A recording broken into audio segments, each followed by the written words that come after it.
ઉદાહરણ નંબર 7.5 આકૃતિમાં દર્શાવ્યા મુજબ એક પ્રકાશીય બલ્બ અને એક ઓપન કોઇલ ઇન્ડક્ટરને એસી સ્ત્રોત સાથે કળ મારફતે જોડેલા છે.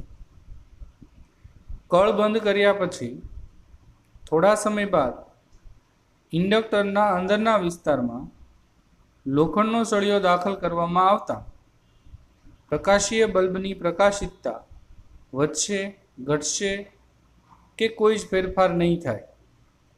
તમારો જવાબ કારણ સહિત આપો. મિત્રો, આપણને અહીં એક સર્કિટ આપેલી છે. સર્કિટમાં એક બલ્બ એટલે કે એક અવરોધ, એક કોઇલ એટલે કે એક ઇન્ડક્ટર અને કળ મારફતે એસી પ્રાપ્તિ સ્થાન સાથે આકૃતિમાં બતાવ્યા પ્રમાણે એ જોડેલા છે.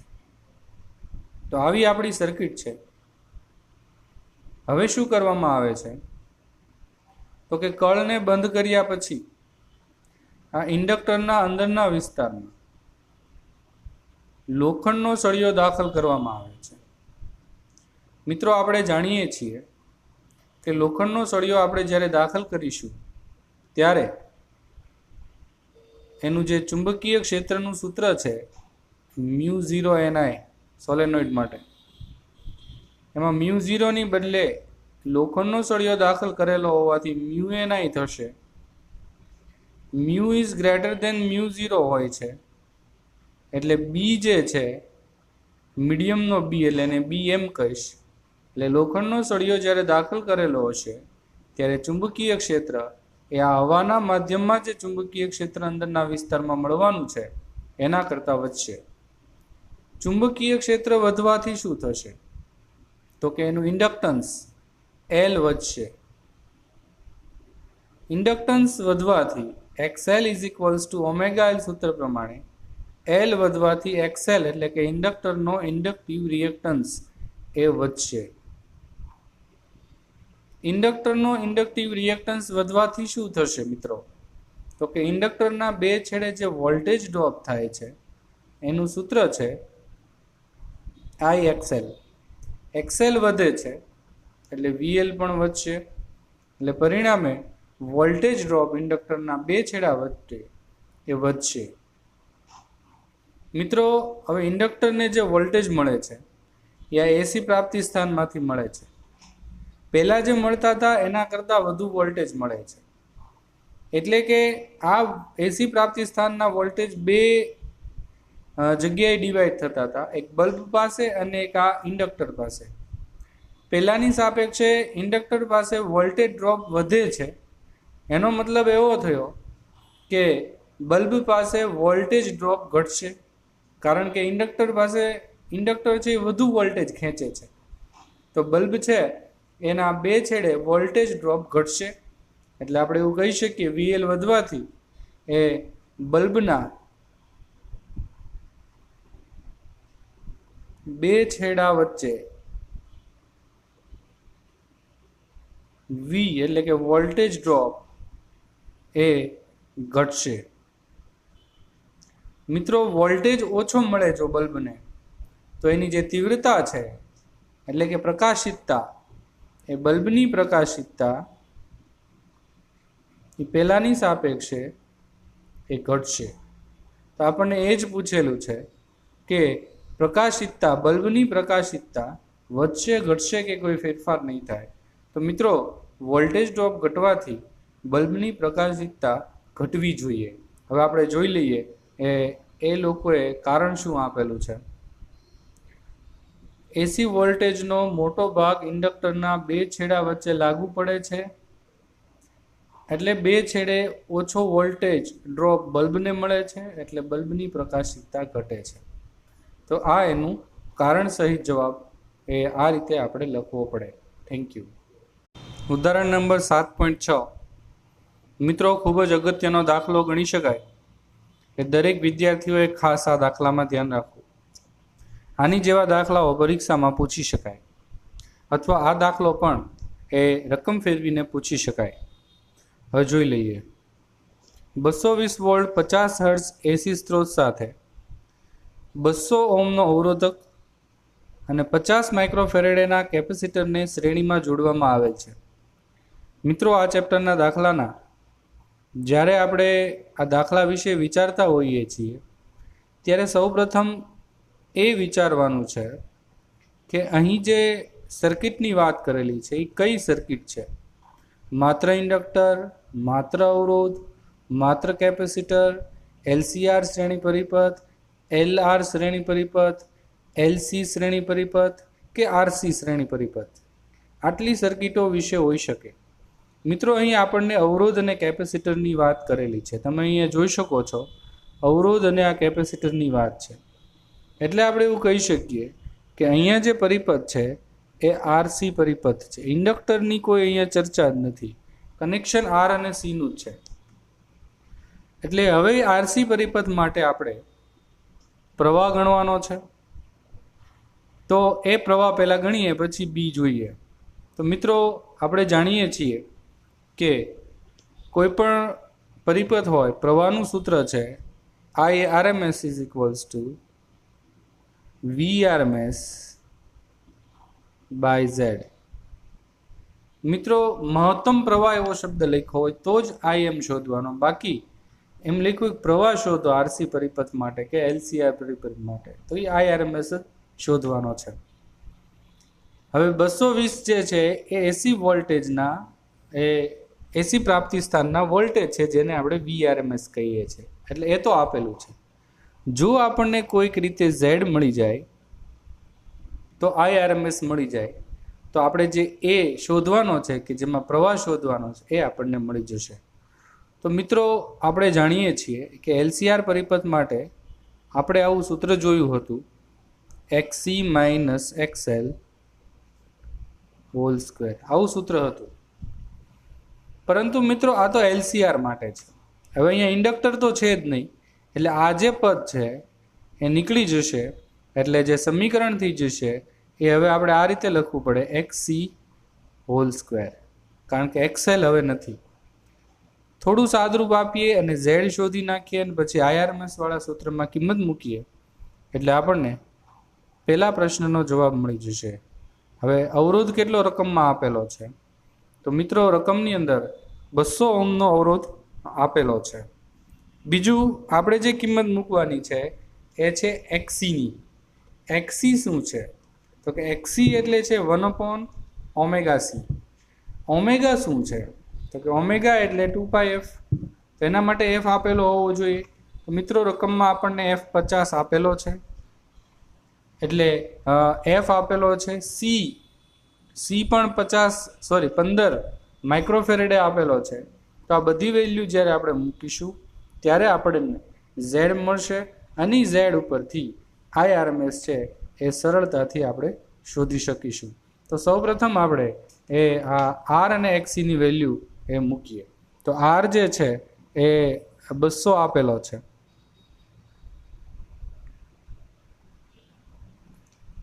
XC એટલે 1/ωc. એકચ્યુઅલી અહીંયા પહેલાં આ રીતે સમીકરણ લખવું પડે તો કિંમત મૂકવી વધારે સહેલી પડે. એટલે આરની કિંમત પછી જ મૂકવાની. અત્યારે તો હું ચેન્જીસ કરતો નથી, પરંતુ જ્યારે આપણે પરીક્ષામાં દાખલો ગણતા હોઈએ ત્યારે બધી કિંમતો એ એક સાથે જ મૂકવાની હોય છે. XC ડાયરેક્ટ નથી આપેલો એટલે આપણે એને પહેલાં તો કન્વર્ટ કરવો પડે ωc-માં 1/ωc-માં, અને ωc-ને પણ હજી કન્વર્ટ કરવો પડશે 2πfના સ્વરૂપમાં. તો આપણે એ પ્રમાણે હજી આને લખવું પડશે. એટલે અત્યારે હું R² જ રાખું છું. ઓમેગા એટલે 2πfc હોલ સ્ક્વેર. હવે મિત્રો, આપણે બધી કિંમતો મૂકી દઈએ એટલે આપણને આન્સર મળી જશે. તો જે વસ્તુઓ રકમમાં આપેલી છે એ ચેક કરી અને વેલ્યુઝ મૂકતા જઈએ. તો આ રકમમાં મિત્રો આપેલો હતો 200.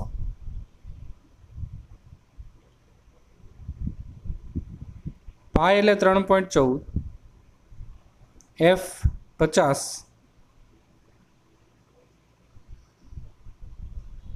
અને C પણ રકમમાં 15 માઇક્રોફેરેડે આપેલો હતો. એ 10⁻⁻6 છે, એને ઉપર 10⁻+6ના સ્વરૂપમાં લખી શકું.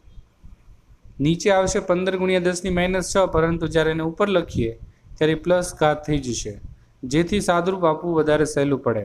બસ હવે કેલ્સીમાં આપણે સાદુરૂપ આપીએ એટલે આ 10⁶ ને પણ આજે એનો ભાગાકાર કરીએ 1/2 / 3.14 / 50 / 15 એ જે જવાબ આવે એને ગુણ્યા 10⁶ કરીને જે વર્ગ મળશે એની કિંમત આપણે મૂકીએ અને પછી એમાં 200નો વર્ગ એ 40,000 એડ કરી દઈશું અને એ બંનેનો સરવાળો કરીને વર્ગમૂળ કાઢીએ એટલે ઝેડની કિંમત આપણને 291.67 ઓહ્મ મળશે. હવે મિત્રો ઝેડ મળી ગયો છે, IRMS આપણે શોધવાનો છે. તો IRMSનું અહીંયા સૂત્ર આપેલું જ છે, એમાં કિંમત મૂકીએ એટલે IRMS = VRMS/Z માં કિંમત મૂકીએ એટલે આપણને એનો આન્સર મળી જશે. VRMS આપણને રકમમાં 220 આપેલો છે અને Z આપણે મેળવેલો છે 291.67. આનું સાદુરૂપ આપીશું એટલે 0.7542 આપણને IRMS મળી જશે. હવે બી શોધીએ. તો બી શું હતું એ રકમમાં જોઈ લઈએ. અવરોધક અને કેપેસિટરના બે છેડા વચ્ચે RMS વોલ્ટેજ શોધો. એટલે અવરોધના બે છેડા વચ્ચે RMS વોલ્ટેજ એટલે કે VRMS ઓફ R અને કેપેસિટરના બે છેડા વચ્ચે RMS વોલ્ટેજ એટલે કે VRMS ઓફ C. એ બંને વોલ્ટેજનો સરવાળો કરવાનો અને એ સરવાળો લાગુ પાડેલો જે 220 વોલ્ટ છે એના કરતાં વધુ આવે છે. જો હા તો શા માટે વધુ આવે છે એ આપણે કારણ સહિત જવાબ આપવાનો છે. તો સૌપ્રથમ તો આપણે વોલ્ટેજ શોધીએ તો જ આપણે કહી શકીએ કે જે સરવાળો છે એ વધુ આવે છે કે ઓછો આવે છે. તો મિત્રો એના માટે આપણે V ઓફ R શોધવા માટે સૂત્ર છે IRMS into R. IRMS રકમમાં આપેલો હતો, હમણાં આપણે શોધ્યો છે 0.7542. અવરોધ જે છે એ રકમમાં 200 આપેલો છે. બંનેનો ગુણાકાર કરીએ એટલે એપ્રોક્સિમેટલી 151 વોલ્ટ આપણને V ઓફ R ની કિંમત મળી જશે. હવે મિત્રો કેપેસિટરના બે છેડા વચ્ચેના વોલ્ટેજ શોધીએ. એનું સૂત્ર છે VC = IRMS of XC. XC એટલે કે 1/ωc, એટલે આને થોડું સાદુરૂપ હજી આપી દઈએ. ωc એટલે 2πfc. બસ હવે કિંમતો મૂકી દઈએ એટલે આપણને એ V ઓફ C પણ મળી જશે. IRMS આપણે મિત્રો મેળવેલો છે, એની કિંમત છે 0.7542. બાકી બધી કિંમતો મૂકી દઈએ. C છે એ 15 માઇક્રોફેરેડે છે, એની જે ઘાત છે એ માઇનસ છે, ઉપર લખીએ એટલે એ ઘાત જે છે એ પ્લસ થઈ જશે. સાદુરૂપ આપવાથી આપણને V ઓફ C નો આન્સર એપ્રોક્સિમેટલી 160 વોલ્ટ મળશે. હવે મિત્રો બંનેનો સરવાળો કરીએ. V ઓફ રિઝલ્ટન્ટને હું સ્મોલ r વડે દર્શાવું તો અવરોધના બે છેડા વચ્ચેનો વોલ્ટેજ અને કેપેસિટરના બે છેડા વચ્ચેના વોલ્ટેજનો સરવાળો કરીએ એટલે V ઓફ R જે છે એ 151 હતો, V ઓફ C 161 છે. એ બંનેનો સરવાળો કરીએ એટલે 311 વોલ્ટ આપણને મળે. મિત્રો આપણે જે લાગુ પાડેલો વોલ્ટેજ હતો એ તો 220 વોલ્ટેજ જ હતો, તો જવાબ 311 વોલ્ટ મળે છે. એટલે કે ઇનપુટ કરતાં આઉટપુટમાં વોલ્ટેજ વધી ગયો, જે ક્યારેય શક્ય નથી. તો મિત્રો આવું થવાનું કારણ શું હોઈ શકે? તો આપણે જાણીએ છીએ કે માત્ર જ્યારે અવરોધ જોડેલો હોય સર્કિટની અંદર ત્યારે પ્રવાહ અને વોલ્ટેજ વચ્ચેનો કળા તફાવત 0 હોય છે. માત્ર કેપેસિટર જોડેલું હોય છે ત્યારે પ્રવાહ અને વોલ્ટેજ વચ્ચેનો કળા તફાવત -π/2 હોય છે. એટલે કે આપણે એવું કહી શકીએ કે આ જે સર્કિટ છે RC પરિપથ, એમાં જે કળા છે વોલ્ટેજની એ સમાન નહીં હોય અને પરિણામે કળા તફાવત હોવાને કારણે આપણે જે સરવાળો કરવો પડે એ પાયથાગોરસના પ્રમેય પ્રમાણે સદિશ સરવાળો કરવો પડે, એટલે કે વર્ગોના સરવાળાનું વર્ગમૂળ કરવું પડે, તો જ આપણને અસરકારક વોલ્ટેજ મળે. એટલે આપણે બેઝિક સરવાળો સદિશની રીતે કરવો પડે, કારણ કે અહીં બંને વોલ્ટેજ સમાન કળામાં નથી. કારણ કે I અને V માત્ર અવરોધ માટે 0 હોય છે કળા, અને કેપેસિટર માટે કળા એ 90ની હોય છે, એટલે કે કળા તફાવત 90 ડિગ્રીનો છે. એટલે કળા તફાવત જ્યારે હોય ત્યારે સરવાળો છે એ આપણે બેઝિક રીતે સીધો ન કરી શકીએ, પરંતુ એ પાયથાગોરસના પ્રમેયનો ઉપયોગ કરીને સદિશ સરવાળો આપણે કરવો પડે, એટલે કે વર્ગોના સરવાળાનું વર્ગમૂળ કરવું પડે. તો એ રીતે હવે આપણે સરવાળો કરીએ છીએ. તો મિત્રો, એના માટે આપણે V of small r resultant A V of r square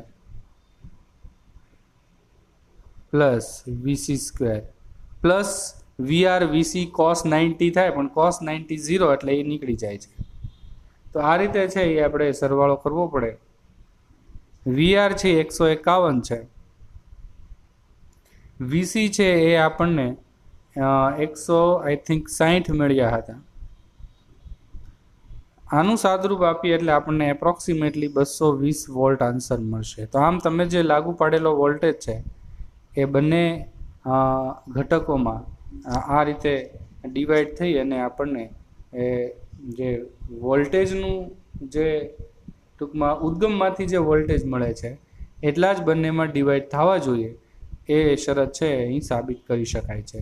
સીધો સરવાળો કરવાથી એ આપણને વોલ્ટેજ છે એ વધારે મળે છે, કારણ કે કળા સમાન નથી. આમ આ રીતે છે આ દાખલાને આપણે કેલ્ક્યુલેટ કરવો પડે છે. બહુ સિમ્પલ દાખલો છે અને પૂછાયો દાખલો છે, એટલે દરેક વિદ્યાર્થીઓએ ખાસ આ દાખલો તૈયાર કરવો. આ આરસી પરિપથ માટે છે. આવા જ દાખલાઓ ટ્વિસ્ટ કરીને પરિપથ બદલીને પૂછી શકાય છે. આરસીની બદલે એલસી પરિપથ હોય તો ઝેડ બદલાઈ જશે, તો એક્સી સ્ક્વેર છે એની બદલે એક્સએલ સ્ક્વેર આવશે અહીંયા. પરિણામે ઝેડ બદલાય એટલે આઈઆરએમએસ બદલાય એટલે દાખલો બદલાઈ જાય. તો આ રીતે છે એ આવા દાખલા માટે તમારે એક્ઝામમાં પ્રિપેર રહેવાનું થશે. Thank you.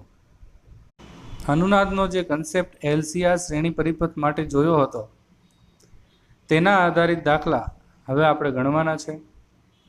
સ્વાધ્યાયનો દાખલા નંબર 7.6 એ અનુનાદની થિયરીઓ આધારિત દાખલાઓ છે. એલ 2 હેનરી, સી કેપેસિટન્સ 32 માઇક્રોફેરેડે અને અવરોધ 10 ઓહ્મ એવો એલસીઆર શ્રેણી પરિપથ માટે અનુનાદ આવૃત્તિ ઓમેગા આર મેળવવાની છે, અને ક્યુ મૂલ્ય પણ આપણે શોધવાનું છે. ટૂંકમાં એલ, સી અને આર ઉપરથી ક્યુ અને ઓમેગા મેળવવાનો છે. ખૂબ જ સિમ્પલ દાખલો છે. પેપર ઇઝી હોય તો આવા જ દાખલાઓ હશે. તો 1/√LC સૂત્ર છે અનુનાદ આવૃત્તિનું. એલની કિંમત મૂકી દઈએ. એલની કિંમત આપણને 2 હેનરી આપેલી છે. કેપેસિટન્સ 32 માઇક્રોફેરેડે આપેલું છે. 32 ગુણ્યા 10⁻6. હવે આનું સાદરૂપ આપવું હોય એટલે વર્ગમૂળ દૂર કરવું પડશે. 10⁻6 છે, એનું વર્ગમૂળ કાઢીએ એટલે 10⁻3 થશે, અને એને આપણે ઉપર લખીએ એટલે 10⁻3 થશે, અને 32 દુ 64 થશે. 88 64 વર્ગમૂળ કાઢીએ એટલે 10⁻3/8 એવું થશે. હવે સાદરૂપ આપીએ કેલ્સીમાં એટલે 125 રેડિયન પર સેકન્ડ આપણને ઓમેગા આર મળી જશે. તો આ થઈ ગઈ અનુનાદ આવૃત્તિ. હવે આપણને ક્યુ ફેક્ટર શોધવાનો પણ કીધો છે. તો ક્યુ ફેક્ટરનું સૂત્ર ઓમેગા આવૃત્તિ હવે આપણને ખબર છે, આપણે આવું તારવ્યું હતું ઓમેગા 0L/R. હવે ઓમેગા 0 એટલે કે ઓમેગા આર. ઓમેગા આરની કિંમત છે 125. એલ રકમમાં 2 આપેલો છે, અને આર જે છે એ 10 ઓહ્મ છે. સાદરૂપ આપીએ એટલે 250/10 એટલે 25. તો આમ ક્યુ ફેક્ટર જે છે એ 25 મળશે. ક્યુ ફેક્ટરને મિત્રો એકમ હોતો નથી, એટલે આન્સર 25 થશે. તો બહુ જ સિમ્પલ દાખલો છે, 2 માર્કમાં પૂછી શકાય. પેપર સહેલું હોય તો આવા દાખલાઓ જોવા મળશે. Thank you. હવે સ્વાધ્યાયનો દાખલા નંબર 7.7 જોઈ લઈએ. એની જેવો જ દાખલો છે, ખૂબ જ સિમ્પલ. 27 મિલી હેનરી ઇન્ડક્ટર સાથે 30 માઇક્રોફેરેડેનું સંપૂર્ણ વિદ્યુત ભારિત કેપેસિટર જોડેલ છે. પરિપથમાં થતા મુક્ત દોલનોની કોણીય આવૃત્તિ કેટલી હશે? તો મિત્રો, આપણને આમાં પણ એ મુક્ત દોલનો એટલે પ્રાકૃતિક દોલનની આવૃત્તિનું સૂત્ર એ આપણે જાણીએ છીએ. બસ એલ ને સી તો રકમમાં આપેલા છે, કિંમત મૂકીએ એટલે આપણને આન્સર મળી જશે. તો એલ જે છે એ આપણને 27 મિલી હેનરી આપેલું છે, મિલી એટલે 10⁻³ અને સી રકમમાં આપણને 30 માઇક્રોફેરેડે આપેલું છે એટલે 10⁻⁶. સાદરૂપ આપીએ એટલે આપણને ω0 નો આન્સર એ મળી જશે. મિત્રો, અહીંયા 10⁻⁶ ને 10⁻³ એનું સાદરૂપ આપીએ એટલે 10⁻⁹ થાય. એનું વર્ગમૂળ ન નીકળે એટલે આ 30નું જે મીંડું છે એ એની હારે આપણે જો ગુણી નાખીએ એટલે 10⁻8 થાય. એ 10⁻8નું વર્ગમૂળ થાય 10⁻4 અને e -4 ને ઉપર લખીએ એટલે +4 લખાશે. એટલે હવે અહીંયા તમે 27 × 3 એવું દર્શાવી શકો. 10⁻4 27 તેરી 81 ને 81નું વર્ગમૂળ થાય 9. બસ હવે આનું સાદરૂપ આપીએ એટલે આપણને એ 1111.11 રેડિયન પર સેકન્ડ એની પ્રાકૃતિક આવૃત્તિ એ મુક્ત દોલનની આવૃત્તિ મળી જશે. Thank you. સ્વાધ્યાયનો દાખલા નંબર 7.8.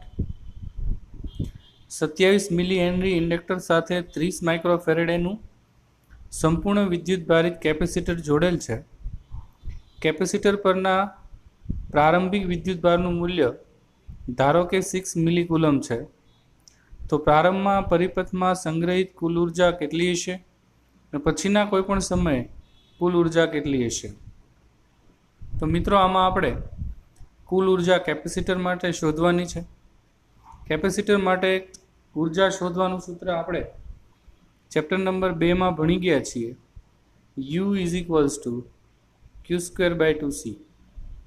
બસ રકમમાં આપણને પ્રારંભમાં કેપેસિટર જ્યારે ચાર્જ હતું ત્યારે એનો જે વિદ્યુતભાર છે એ આપેલો છે 6 મિલી કુલમ એટલે 6 × 10⁻³ એનો સ્ક્વેર. કેપેસિટન્સ પણ આની પહેલાંના દાખલામાં જે છે એ જ આમાં મૂકવાનું છે. એટલે રકમમાં 30 માઇક્રોફેરેડેનું કેપેસિટર આપેલું છે એટલે 30 × 10⁻6 એ મૂકીશું. આવું કિંમતો મૂકવાથી આપણને પ્રારંભમાં કેપેસિટરની સંગ્રહિત ઉર્જા મળી જશે. કારણ કે આપણે જોયું હતું, રકમમાં લખ્યું હતું કે ચાર્જ કરેલું કેપેસિટર જોડેલું છે એટલે 0.6 જૂલ જેટલું એ ચાર્જ કરેલું કેપેસિટર એ ઇન્ડક્ટર સાથે કનેક્ટ કરેલું હતું. તમે આની પહેલાંની દાખલાની રકમ જોશો તો એની પહેલાંના દાખલાના રકમમાં એવું સ્પષ્ટ લખ્યું હતું કે 27 મિલી હેનરીનું ઇન્ડક્ટર સાથે 30 માઇક્રોફેરેડેનું સંપૂર્ણ વિદ્યુતભારિત કેપેસિટર જોડેલ છે. સંપૂર્ણ વિદ્યુતભારિત છે એટલે કે એનામાં પહેલેથી એ પૂરેપૂરું ચાર્જ થયેલું છે. બેટરી જોડવાની નથી. આમાં ઇન્ડક્ટર અને કેપેસિટરને જ એ જોડવાના છે એટલે LC દોલક પરિપથ થયો, બેટરી જોડવાની નથી. તો હવે જ્યારે આ દાખલામાં આપણે એ જોયું કે પહેલેથી ચાર્જ કરેલું કેપેસિટર હતું તો એમાં વિદ્યુતભાર કેટલો હતો, તો એ આપણને આ દાખલામાં રકમમાં આપેલો છે કે વિદ્યુતભાર છે એ 6 મિલી કુલમ જેટલો પહેલેથી ચાર્જ કરેલો હતો. એના ઉપરથી Q²/2C સૂત્રનો ઉપયોગ કરી અને કેપેસિટરની બે પ્લેટ વચ્ચેના વિસ્તારમાં એ કુલ ઉર્જા આપણે શોધી Q²/2C સૂત્ર પરથી, જે આપણને સાદરૂપ આપવાથી 0.6 જૂલ મળી. પછી આપણને એવું કહેવામાં આવે છે કે હવે આ જે ઉર્જા છે એ અંતમાં કેટલી થઈ જશે. તો આ જે ચાર્જ છે એ કે એમનેમ તો રહેવાનો નથી. થોડા સમય પછી આ જે કેપેસિટર છે એ પોતે જ્યારે ઇન્ડક્ટર સાથે સર્કિટમાં જોડેલું હશે એટલે પોતાનો જે વિદ્યુતભાર છે એને એ પોતે ડિસ્ચાર્જ થઈ અને ઇન્ડક્ટરને ચાર્જ કરશે. ઇન્ડક્ટર ચુંબકીય ઉર્જાનો સ્વરૂપમાં એ ચાર્જ થાય. એટલે કેપેસિટર છે ઇન્ડક્ટરને ચાર્જ થશે ત્યારે કેપેસિટર પોતે ડિસ્ચાર્જ થતું હશે. એટલે કે વિદ્યુત ઉર્જા છે એ ચુંબકીય ઉર્જાના સ્વરૂપમાં કન્વર્ટ થતી હશે. પછી હવે ઇન્ડક્ટર છે એ કેપેસિટરને ચાર્જ કરશે ત્યારે ઇન્ડક્ટર પોતે ડિસ્ચાર્જ થશે. મિત્રો, સર્કિટમાં અહીંયા ક્યાંય અવરોધ જોડેલો નથી. જો અવરોધ જોડેલો હોય તો અવરોધ એકમાત્ર એવો ઘટક છે કે જે ઉર્જાને વાપરે. બાકી ઇન્ડક્ટર અને કેપેસિટર જેવા ઘટકો એ ઉર્જા વાપરી શકતા નથી, એનો સંગ્રહ જ કરી શકે છે. સર્કિટમાં અવરોધ જ જોડેલો નથી એટલે બંને ઘટકો સંગ્રહ કરે એવા જ ઘટકો છે. એટલે આપણે એવું કહી શકીએ કે 0.6 જૂલ જેટલી જે ઉર્જા એ કેપેસિટર પાસે શરૂઆતમાં જે હતી એ અંતમાં પણ એટલી જ રહેશે, કારણ કે સર્કિટમાં ક્યાંય અવરોધ જોડેલો નથી. જો અવરોધ જોડેલો હોત તો આ ઉર્જા ક્રમશઃ ઘટી અને શૂન્ય થઈ જાત. તો આપણે એવું કહી શકીએ કે અહીં અવમંદિત દોલનો થાય, એટલે કે ઉર્જા ક્રમશઃ ઘટે અને દોલનો ક્રમશઃ મંદ પડે. પરંતુ એવું તો અહીં થશે નહીં, કારણ કે બંને ઘટકો એ ઉર્જા છે એ સંગ્રહ કરવાનું વલણ ધરાવે છે. એલસી દોલક પરિપથ છે એટલે અંતમાં કુલ ઉર્જા એ 0.6 જૂલ જેટલી જ આપણને જોવા મળશે. Thank you. સ્વાધ્યાયનો દાખલા નંબર 7.9 એ આપણા સિલેબસમાંથી નીકળી ગયો છે, એટલા માટે આપણે એ દાખલો નથી ગણતા. સ્વાધ્યાયનો દાખલા નંબર 7.10 જોઈ લઈએ. એક radio MW broadcast band 800 કિલોહર્ટ્ઝથી 1200 kilohertz જેટલી આવૃત્તિના ગાળામાં ટ્યુન કરી શકાય છે. જો તેના એલસી પરિપથમાં એલની વેલ્યુ 200 માઇક્રો હેનરી હોય તો ચલ કેપેસિટરની રેન્જ કેટલી હોવી જોઈએ? મિત્રો, ટ્યુન ત્યારે જ કરી શકાય જ્યારે એ આવૃત્તિ એ પ્રાકૃતિક આવૃત્તિ જેટલી હોય. તો એના માટે આપણે સૂત્ર ભણી ગયા છીએ એલસી દોલક પરિપથ માટે. ઓમેગાનું જે સૂત્ર છે, omega is equals to 1/√LC. આને હું 2πf કહી શકું, 1/√LC. બંને બાજુ વર્ગ લઈ લઈએ તો 4π²f², 1/LC. અહીં f છે એ cના વ્યસ્ત પ્રમાણમાં છે, એટલે fની જે બે વેલ્યુ આપેલી છે, એક f મિનિમમ છે 800 કિલોહર્ટ્ઝ અને એક f મેક્સિમમ આપેલો છે 1200 કિલોહર્ટ્ઝ. આ બંને કિંમતો ઉપરથી સી મીન અને સી મેક્સ આપણે ગોતવાના છે. તો મિત્રો, જ્યારે આપણે એફ મીન લખશું ત્યારે આપણને સી મેક્સ મળશે, કારણ કે એફ છે એ સીના વ્યસ્ત પ્રમાણમાં છે. તો એવી જ રીતે આપણે જ્યારે સી મીન શોધવો હશે તો એના માટે સૂત્ર આવું થઈ જશે, 4π²f² મેક્સ. મિત્રો, ખાસ ધ્યાન રાખજો, કારણ કે આપણી જે બુકમાં દાખલાઓ ગણેલા છે દર્પણમાં, એમાં થોડી મિસ્ટેક છે, એટલે તમે અહીંયા ખાસ જોઈ લેજો. તો મેક્સ માટે મીન અને મીન માટે મેક્સ આવું સૂત્ર થશે, કારણ એક જ છે કે વ્યસ્ત પ્રમાણમાં છે, એફ છે એ સીના. બસ, હવે આપણે સી મેક્સ અને સી મીનને સૂત્રનો કરતા બનાવી નાખીએ એટલે સી મેક્સ અને સી મીન આપણને અલગથી મળી જશે. તો સી મેક્સ શોધવાનું સૂત્ર થયું 1/4π²f² મીન ઇન્ટુ આ એલ તો હતો જ તે. હવે કિંમતો મૂકી દઈએ, સાદરૂપ આપીએ એટલે સી મેક્સ મળી જાય. એવી રીતે મારે સી મીન શોધવો હોય તો સેમ સૂત્ર છે, પરંતુ જે એફ લેવાનો છે એ એફ છે એ મેક્સ લેવાનો છે. તો આ રીતનું સૂત્ર થશે. હવે કિંમતો મૂકી દઈએ. એફ મીન 800 છે અને એફ મેક્સ 1200 કિલોહર્ટ્ઝ છે, એટલે બધી જ કિંમતો મૂકીએ અને સાદરૂપ આપી દઈએ એટલે આપણને આન્સર મળી જશે. એફ મીન 800 કિલોહર્ટ્ઝ છે,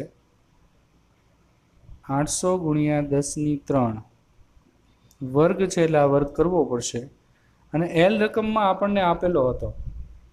એલ છે એ રકમની અંદર 200 માઇક્રો હેનરી આપેલો છે. તો અહીંયા આપણે એલની વેલ્યુ મૂકીશું 200 માઇક્રો એટલે 10⁻⁶. આનું સાદરૂપ આપીશું એટલે આપણને સી મેક્સ એ મળી જશે.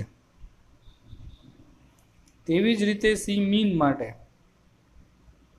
આપણે એની કિંમતો અહીંયા મૂકીશું 3.14 હોલ સ્ક્વેર. એફ મેક્સ લેવાનો છે 1200 કિલો એટલે 10⁻³ સ્ક્વેર.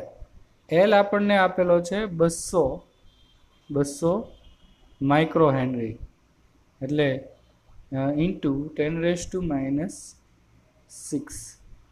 બસ હવે આપણે કિંમતો મૂકીએ. આ કિંમતો તો મેં મૂકેલી છે. કેલ્સીમાં સાદરૂપ આપીએ એટલે સી મીન અને સી મેક્સ આપણને અનુક્રમે, હજુ મિસ્ટેક અહીંયા છે કે અહીંયા એણે નું મેક્સ લખેલું છે અને સી મીન એ સૂત્ર સાચું છે, પરંતુ જ્યારે એ 800 મૂકે છે તો એ 800 તો મિનિમમ ફ્રીક્વન્સીની વેલ્યુ છે. અહીંયા એણે સૂત્રમાં નું મેક્સ લખેલું છે એટલે ઉપર સૂત્ર મિનિમમનું છે અને કિંમત મેક્સમાં મૂકેલી છે. બસ એ ભૂલ છે. તેવી જ રીતે સી મીન માટે અહીંયા એણે સૂત્ર લખેલું છે. આ જે સૂત્ર છે એ જ આપણે અહીંયા લખેલું છે અને કિંમત છે અહીંયા 1200 મૂકી સાદરૂપ આપવાથી એ સી મીન આપણને 800 પાઇકોફેરેડે મળી જશે. આમ આપણને રેન્જ શોધવાની કીધી હતી એ 88 પાઇકોફેરેડેથી 198 પાઇકોફેરેડે, પાઇકો એટલે 10⁻12 મળે છે. Thank you.